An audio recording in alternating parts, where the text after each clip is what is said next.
বিশ্বনবী বলবেন জমিনটা এখনকার মতো থাকবে না, পুরো জমিনটা সমান হয়ে যাবে, ফ্ল্যাট। এখন তো গোল, তখন ফ্ল্যাট। সবাই এক জমিনের উপরে দাঁড়াবে, সূর্যটা মাথার কাছে চলে আসবে। সবাই হয়রান, পেরেশান, ক্লান্ত শ্রান্ত। মানুষগুলো বলবে বাঁচার কোনো উপায় নাই। 50,000 বছর মানুষ এরকম দৌড়াবে, চিৎকার করবে, কাঁদবে, বাঁচার কোনো উপায় নাই। সবাই বলবে আল্লাহ যদি বিচারটা শুরু করতো, যা হবার হবে, আগে বিচার শুরু করুন। বিচারই শুরু হয় না, বিচার শুরু হইতেই 50,000 বছর। আল্লাহ, 50,000 বছর, 5,000, 15,000 না, 50,000 বছর এরকম যাবে। মানুষগুলো কাঁদতে কাঁদতে বলবে চলো আমরা আদম আলাইহিস সালামের কাছে যাই, যেন আল্লাহরে যে সুপারিশ করে, আল্লাহ আপনি বিচার শুরু করেন। কিয়ামতের ময়দানে সবাই মিলে সাইয়েদনা আদম আলাইহিস সালামের কাছে যেয়ে বলবে ইয়া আবাল বাশার ইয়া আউয়ালাল আম্বিয়া, ও আদম নবী, আপনি দুনিয়ার বুকে প্রথম নবী। আল্লাহ নিজ হাতে আপনারে 60 হাত লম্বা করে বানিয়েছেন, আপনার সম্মানে ফেরেশতাদেরকে সেজদা দিতে বলেছেন। দুনিয়ার প্রথম নবী, প্রথম মানুষ আপনি। আপনি আল্লাহরে যে সুপারিশ করেন যেন আল্লাহ বিচার শুরু করে। আদম আলাইহিস সালাম বলবেন আমি পারবো না, কারণ আল্লাহ আমাকে একটা নিষিদ্ধ গাছের কাছে যেতে নিষেধ করেছিল, আমি ভুল করে এই গাছের ফল খেয়েছি। নাফসি নাফসি, আজকে আমার কি হবে আমি জানি না, আমি বড় লজ্জিত। আমারে যদি আল্লাহ জিজ্ঞেস করে কেন খাইছিলাম, আমার কোনো উত্তর নাই, তোমারে বাঁচাবো কেমনে আমি? আদম আলাইহিস সালাম বলবেন আমি পারবো না, মাফ করো আমাকে, আমি পারবো না। ওই যে ভুল করে গন্ধম খেয়ে ফেলেছি, নিষিদ্ধ গাছের ফল খেয়ে ফেলেছে, আমি বড় লজ্জিত, অনুতপ্ত, আমি পারবো না।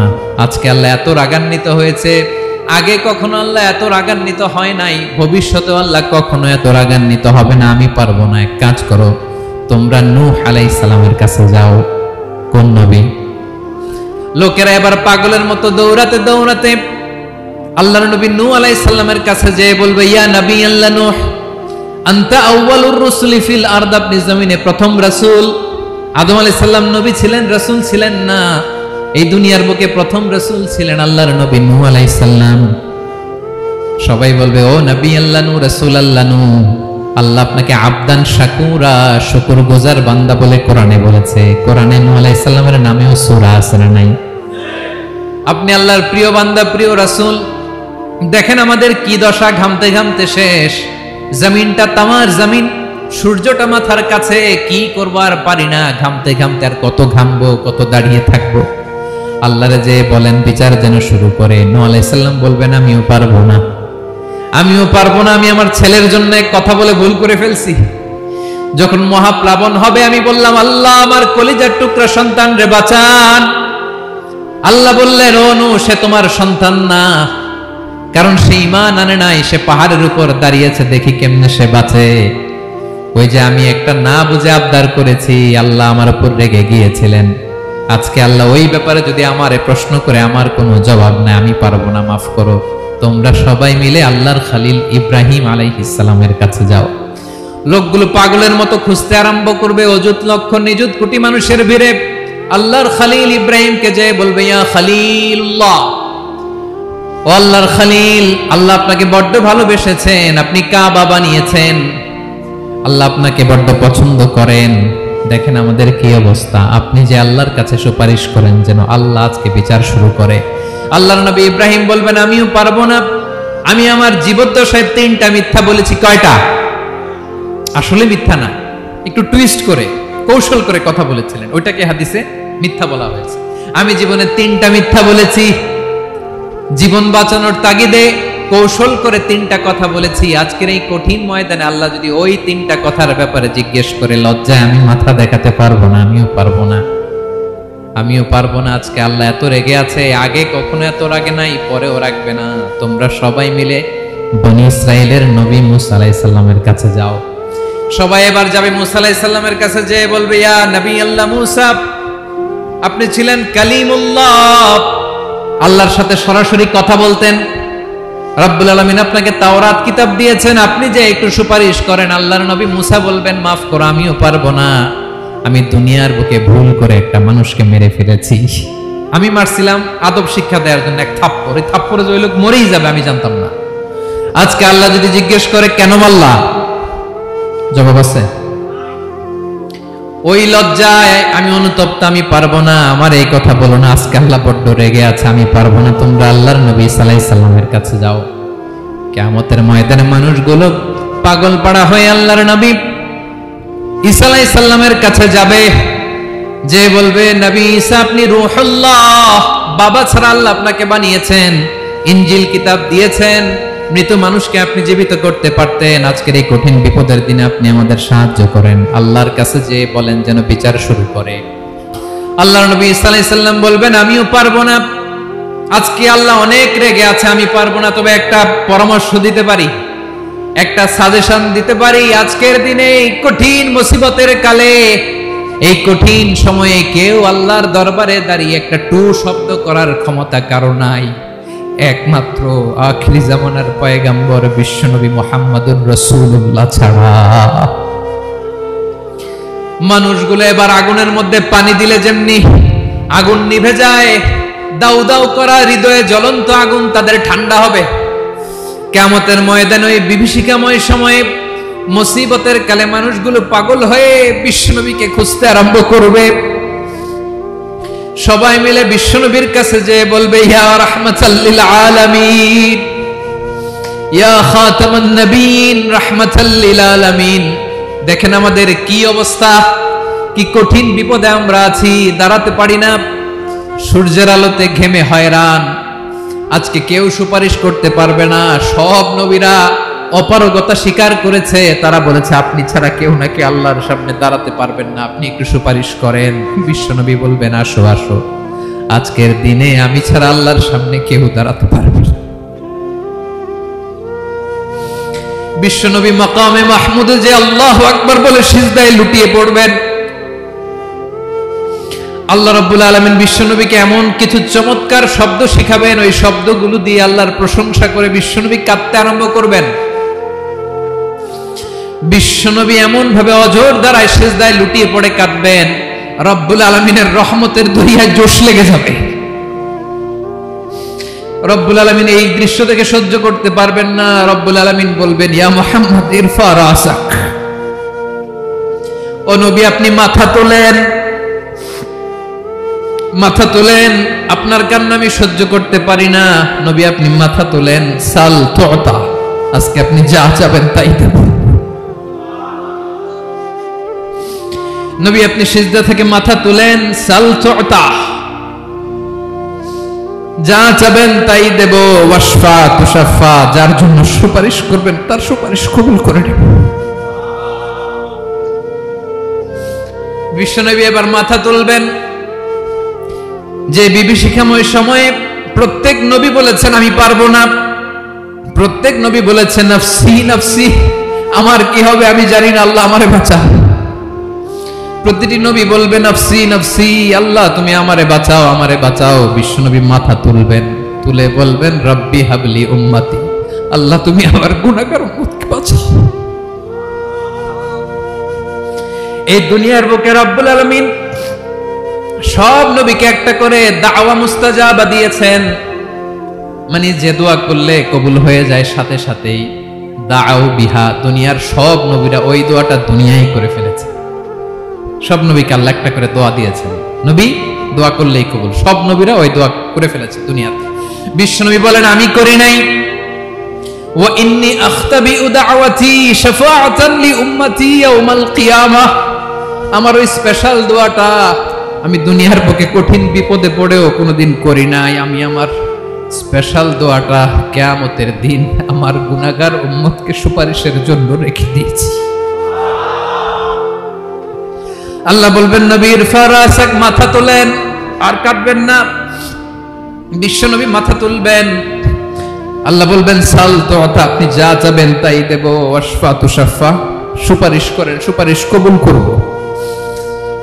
বিশ্বনবী বলবেন আল্লাহ ওই স্পেশাল দোয়াটা দুনিয়াতে করি নাই, আজকে আমি তোমার দরবারে দাঁড়িয়ে কিয়ামতের দিন ওই দোয়াটা করছি। আল্লাহ আমার যে উম্মতের হৃদয়ে যাররা পরিমাণ ঈমান আছে, আমার একটা উম্মতকেও তুমি জাহান্নামে ঢোকাতে পারবে না।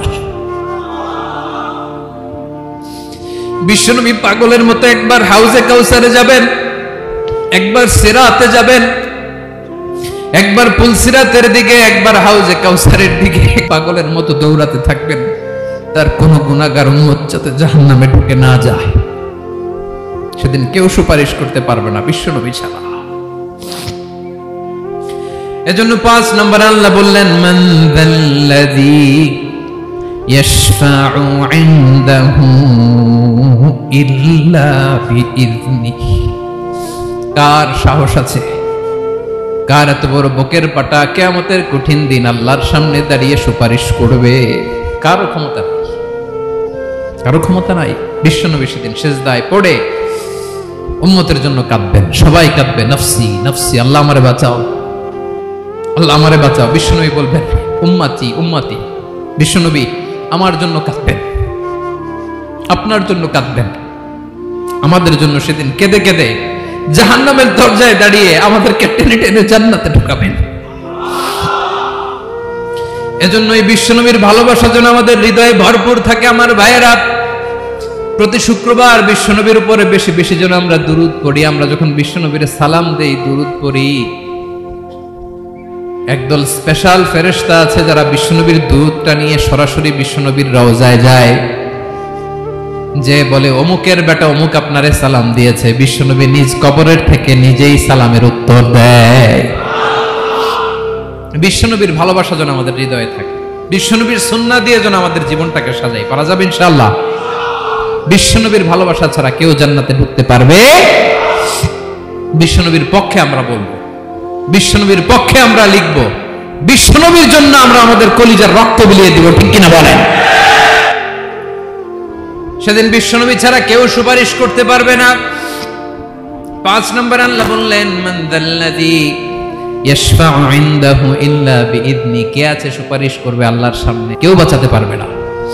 যাকে ইল্লা, আল্লাহ যাকে অনুমতি দেন, বিশ্বনবীকে দিবেন, নবীদেরকে দিবেন। এরপরে আল্লাহ তার স্পেশাল ওয়ালিদেরকে, মুত্তাকিনদেরকে, শহীদদেরকে, সিলেক্টেড বান্দাদেরকে দিবেন। কিন্তু কাকে দিবেন, কার জন্য দিবেন, দুনিয়ার কেউ জানে না একজন ছাড়া। তিনি কে?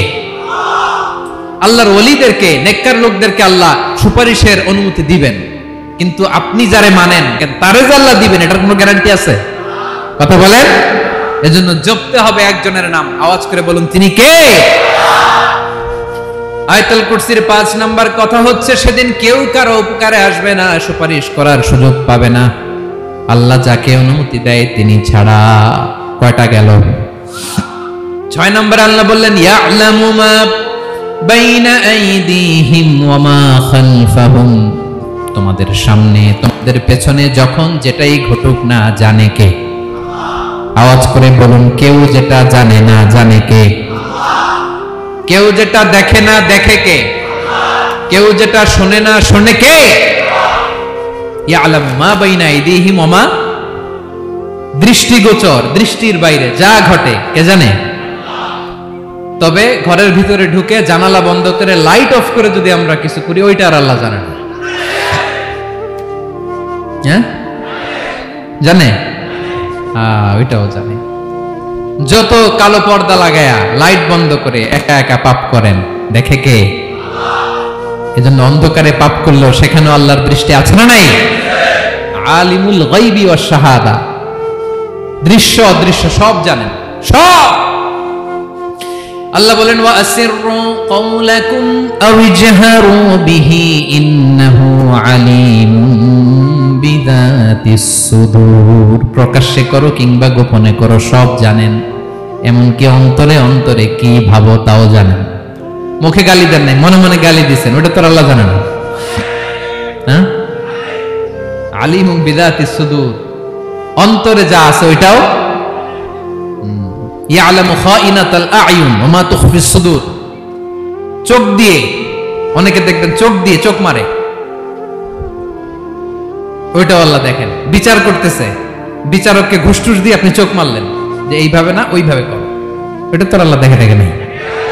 হ্যাঁ, খাইনাতাল আয়ুন, চোখের খেয়ানত দেখে। ওয়া মা তুখফিস সুদূর, অন্তরে যেটা লুকায় রাখো ওইটাও তিনি দেখেন। এজন্য আল্লাহ বলেন, 6 নম্বর কথা হচ্ছে, ইয়ালামু মা বাইনা আইদিহিম ওয়া মা খালফাহুম, সামনে পেছনে যা ঘটে সব জানে কে? কথা ক্লিয়ার? 7 নম্বরে আল্লাহ বললেন ওয়ালা ইউহিতুনা বিশাইইন মিন ইলমিহি ইল্লা বিমা শা। কেউ তার জ্ঞানকে পরিব্যাপ্ত করতে পারে না, পরিবেষ্টন করতে পারে না। তার জ্ঞানে কি আছে কেউ জানতে পারে না, ততটুকু ছাড়া যতটুকু তিনি জানেন। সুবহানাল্লাহ। নবীরা কি সব জানেন? বিষ্ণু ঈসা ইসলাম সব জানতেন না। আল্লাহ তাআলা নবীদেরকে যতটুকু জানান ততটুকুই নবীরা বলে, ঠিক কি না? ওয়া মা ইয়ানতিকু আনিল হাওয়া ইন হুয়া ইল্লা ওয়াহয়ুন ইউহা। আল্লাহ যতটুকু জানায় নবীরা ততটুকু বলতে পারে, এর বাইরে বলতে পারে না। আল্লাহ যতটুকু জানায় ততটুকু। আমাদের জ্ঞান যা আছে দিছে কে? সবাই বলুন, কে দিছে? এজন্য আল্লাহ বলে আমি যদি জ্ঞান দেই তাইলে তোমরা জ্ঞান পাও, এছাড়া জ্ঞানের কোনো মাধ্যম দুনিয়াতে। আর আমাদের জ্ঞান একেবারে কম, এই জ্ঞান নিয়ে আমরা বড়াই, কত বড়াই করি। জ্ঞানের কত বড়াই, গর্ব অহংকার, কত গরম আছে না নাই? কি জ্ঞান আছে আপনার? কি জানেন বলেন? ভবিষ্যৎ জানেন? কালকে কি হবে জানেন? তো কি জানেন আপনি? কালকে কি হবে এটাই তো জানি না, এখন কি হবে তাই জানি না, পিছনে কি করছিলাম এটা মনে রাখতে পারি না। আজ থেকে 1 মাস আগে এই বিকেলে আপনি কি করতেছিলেন মনে আছে? এত দূরে যাওয়া লাগবে না। আজ থেকে 1 সপ্তাহ আগে রাত্রে বেলায় কি খাইছিলেন মনে আছে? আজ থেকে 5 দিন আগে কোন জামাটা পরছিলাম মনে আছে? তো কি জানেন আপনি? কিছুই না। আমাদের জ্ঞানকে আল্লাহ বলেছেন কলিল। কি বলেছেন? এজন্য রব্বুল আলামিন বলেন তোমাদের জ্ঞান হলো কলিল। ওয়ামা উতিতুম মিনাল ইলমি ইল্লা কলিলা। একেবারে যত সামান্য জ্ঞান আমি আল্লাহ তোমাদেরকে দিয়েছি, আসল জ্ঞান ভান্ডার একমাত্র আমি আল্লাহর কাছে। তাহলে আমাদের জ্ঞানকে আল্লাহ কি বলেছেন? কলিল। একটু বলুন কি বলেছেন? কলিল মানে কি? একটা মহাসাগরের মধ্যে, খেয়াল করে শুনেন বুঝবেন, একটা মহাসাগরের মধ্যে একটা চড়ুই পাখি যে যদি একটু পানি খায়, পানি খাওয়ার পরে ওই চড়ুই পাখির ঠোঁটে যে একটু পানি লেগে থাকে ওইটারে বলে কলিল।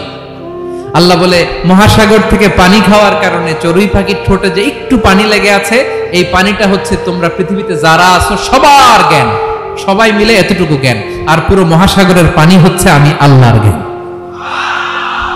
তাহলে আপনার জ্ঞান তো অনেক বেশি।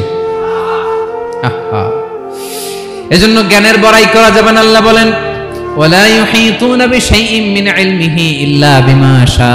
আল্লাহ যতটুকু জানান ততটুকুই আমরা জানি, তিনি যে কত জানেন আমাদের কোনো ধারণা নাই, ঠিক কিনা বলেন? কয়টা গেল? 7টা। আর রইল কয়টা? 8 নম্বরে আল্লাহ বলেন ওয়াসিআ কুরসিয়ুহুস সামাওয়াতি ওয়াল আরদা। তার কুরসি আকাশ জমিন বিস্তৃত, আকাশ এবং জমিনকে পরিব্যাপ্ত করে রেখেছে তার কুরসি, তার ক্ষমতা, তার কর্তৃত্ব। লাইসা কামিসলিহি শাই, কোনো কিছু তার মতো নয়। তো তিনি কার মতো? তিনি তার মতো। ওয়ালাম ইয়াকুল্লাহু কুফুয়ান আহাদ। ওয়াসিআ কুরসিয়ুহুস সামাওয়াতি ওয়াল আরদ। তার কুরসিটা আকাশ জমিন বিস্তৃত। এটা ঊর্ধ্ব জগতের কথা।